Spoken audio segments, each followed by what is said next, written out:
Аламдардын падышасы жараткан Аллах дагы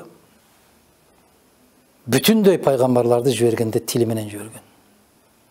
Айт, ишендир, түшүндүр.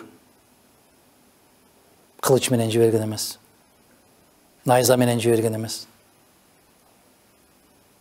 Тили менен жиберген. Аллахка чексиз шүгүрчүлүк билдирем. Ошол тил берип, чексиз шүгүрчүлүк билдирем.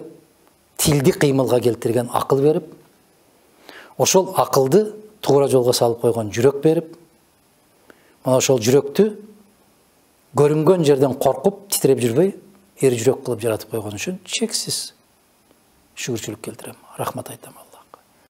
Титирегендер титиреп жүрө берсин. Тилин бир жерине катып.